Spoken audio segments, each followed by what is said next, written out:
What is women empowerment? Women's empowerment can be defined to promoting women's sense of self-worth, their ability to determine their own choices, and their right to influence social change for themselves and others. And that's where mental health comes forward.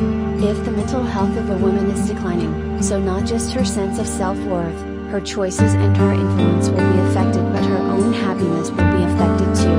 In Pakistan, mental disorders account for more than 4% of the total disease burden in Pakistan. However, women suffer a higher mental health burden. Women and girls are change agents in their communities all over the world. When a woman's mental health is supported, she is able to make change